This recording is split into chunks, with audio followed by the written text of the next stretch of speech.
வரேண்டா race TNPSC தேர்வர்களுக்கான பிரத்யோக வகுப்புகள் ஆரம்பம். கனமழையின் காரணமாக ஸ்ரீவைகுண்டம் ரயில் நிலையத்தில் நிறுத்தப்பட்ட ரயிலில் சிக்கியுள்ள பயணிகள் தங்களது உடைமைகளோடு புறப்பட்டிருக்கிறார்கள். அருகில் 2 கிலோமீட்டர் தொலைவில் இருக்கின்ற ஊருக்கு அவர்களை அழைத்துச் செல்கின்றார்கள் என்று கூறப்படுகிறது. பேரிடர் மீட்பு படையினர் வந்து மக்களை அழைத்துச் செல்வதாக கூறப்படுகிறது. சுதீஷ், இணைப்பில் இருக்கிறீங்க. முதியவர்களும் இருக்கிறார்கள் இந்த பயணிகள் குழுவில். அந்த முதியவர்களை எப்படி 2 கிலோமீட்டர் தூரத்திற்கு நடத்தியே அழைத்துச் செல்வது என்பது இயலாத ஒன்று. அதற்கு என்ன ஏற்பாடுகள் செஞ்சிருக்கிறாங்க சுதீஷ்?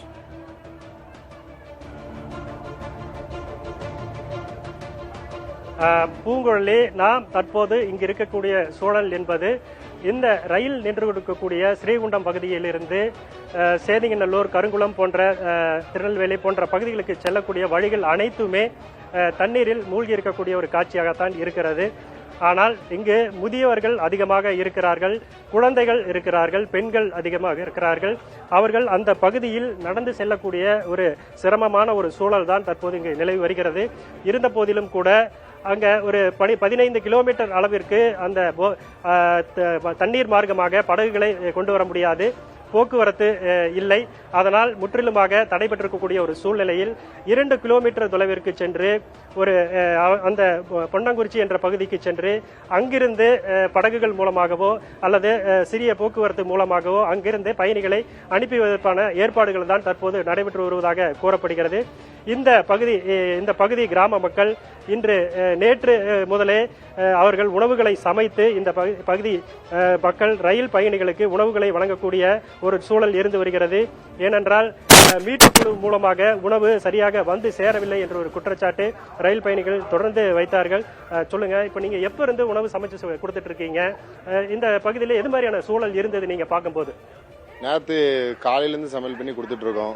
நேற்று ஈவினிங் இருட்டுற முடியே சமையல் செஞ்சு கொடுத்துருக்கோம். இன்னைக்கு காலைல ஈவினிங் செஞ்சு கொடுத்துருக்கோம். ஹெலிகாப்டர்ல வந்து இப்பதான் ஒரு 1 ஹவர் முன்னாடி வந்து கொடுத்தாங்க. அதுக்கப்புறம் அது முடியே நாங்கள் செஞ்சு கொடுத்துட்டு தான் இருந்தோம். ஆனால் பத்ததான் மாட்டுக்கு. ஆனால் இருந்தாலும் அவங்க அட்ஜஸ்ட் பண்ணி இருந்து வாங்கிட்டு வராங்க. கொஞ்சம் கொஞ்சம் அதிகமாக கொடுக்க முடியலனாலும் எல்லாத்துக்கும் கொடுத்தாச்சு. இப்போ இந்த பகுதியில் எந்த மாதிரியான வெள்ள பாதிப்பு ஏற்பட்டிருக்கு? இந்த பகுதியில் மக்கள் நடந்து செல்வத அளவிற்கு வெள்ளம் வழிஞ்சிருச்சா? எது மாதிரியான சூழல் இருக்குங்க? இப்போ ஓரளவுக்கு வடிய ஆரம்பிச்சிட்டு தண்ணி. அதனால பஸ் வந்து 2 கிலோமீட்டர் அந்த பக்கம் வந்து நிப்பாட்டி வச்சிருக்காங்க. வந்து போலீஸ்காரங்க எல்லாரும் கூட்டு போய் அங்கிருந்து ஏத்திட்டு போறாங்க. 2 கிலோமீட்டர் அந்த பக்கம் நிக்க வண்டி. நேற்று ஃபுல்லா தண்ணியில நடக்க முடியாது, ஃபுல்லா தண்ணி போச்சு. அதனால எல்லாருமே ட்ரெயின்ல தான் இருந்தாங்க. இந்த பக்கம் தண்ணி கொஞ்சம் இல்லைன்னு இந்த பக்கம் வந்து கொஞ்சம் ஆளு இருந்தாங்கன்னா.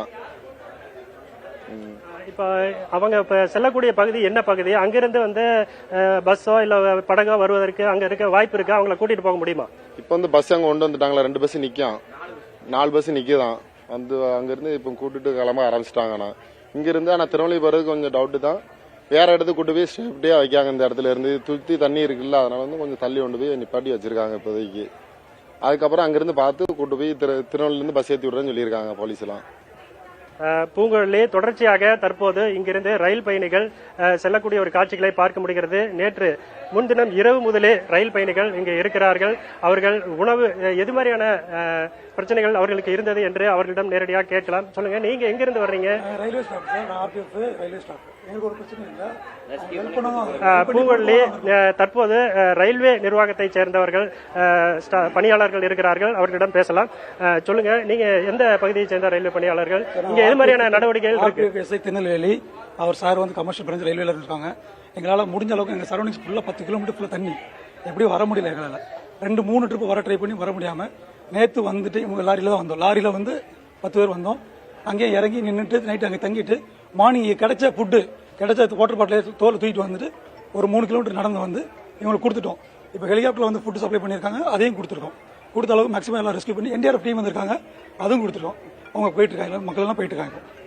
நேற்று முன்தினம் இரவு முதல்ல இவங்க இங்க ரயில்ல இருக்குன்னு சொல்றாங்க. அவங்களுக்கு ரயில்ல வந்து தண்ணீர் இல்ல, கரண்ட் இல்ல, எந்த அடிப்படை வசதியுமே இல்லைன்னு சொல்லியிருக்காங்க. உங்களை தொடர்பு கொள்ள முடியல, நீங்க யாருமே தொடர்பு கொள்ளல, அவங்களுக்கு போதிய வசதிகள் எதுவுமே செய்து கொடுக்கல அப்படிங்கிற மாதிரி மக்கள் சொல்லியிருக்காங்க.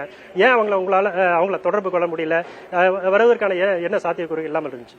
எல்லா விதத்திலையும் ரயில்வேல இருந்து DRMல இருந்து எல்லாருமே, ICல இருந்து எல்லாருமே ட்ரை பண்ணிக்கிட்டு இருந்தாங்க. இங்க அவங்களால வர மீன்ஸ் இங்க பக்கத்துல ரீச் ஆக முடியல. நாங்க வந்து ஒரு 5-6 வழியில வந்துட்டு பிரதர், நாங்க வந்து ஒரு 5-6 வழியில வந்துட்டு சுத்தி வந்து நின்று எங்களால வர முடியாம போலீஸ் எல்லாம் ஸ்டாப் பண்ணிச்சுக்காங்க பை ரோடு. எல்லாமே ட்ராக் வழியாக வர முடியாது. பை ரோடு வரதுனால இங்கே எல்லாம் ஸ்டாப் பண்ணி வச்சதுனால திருப்பி ரிட்டர்ன் தான் போய்கிட்டு இருந்தோம் தவிர உள்ள வர முடியல. மொபைல் நெட்வொர்க் கிடையாது, எதுவுமே ஃபோன் கனெக்ட் பண்ணல, எதுவுமே பண்ண முடியாத சுச்சுவேஷன் இருந்தோம். இருக்கிறது ஒரே ஒரு ரயில்வே ஃபோன், அதை வச்சு பேசிட்டு சமாளிச்சுட்டு இருந்தோம். ஃபுட்டு கொண்டு வந்திருக்கோம், நாங்கள் ஃபுட்டு கொண்டு வந்து எல்லாரும் ஃபுட்டு கொடுத்து தான் இது பண்ணிட்டு இருக்கோம். சுதீஷ், ரயில்வே பணியாளர்களும் அந்த மக்களுக்கு உதவி செய்வதற்காக முயன்றிருக்கிறார்கள். எந்த தொலைத்தொடர்பு சேவையும் வசதியும் அங்கே இல்லாத காரணத்தினாலும், சுற்றி நீர் சூழ்ந்திருக்கின்ற காரணத்தினாலும் மக்களை எளிதில் சென்றடைய முடியவில்லை அப்படின்னு அவங்க சொல்லியிருக்கிறாங்க. கூடுதல் தகவல்களுக்கு மீண்டும் தொடர்பு கொள்கிறோம். இணைப்பிலேயே இருங்க சுதீஷ். ஒரு சிறிய இடைவேளைக்கு பிறகு தொடர்ந்து பேசலாம். வரேண்ட ரேஸ் டிஎன்பிஎஸ்சி தேர்வர்களுக்கான பிரத்யோக வகுப்புகள் ஆரம்பம்.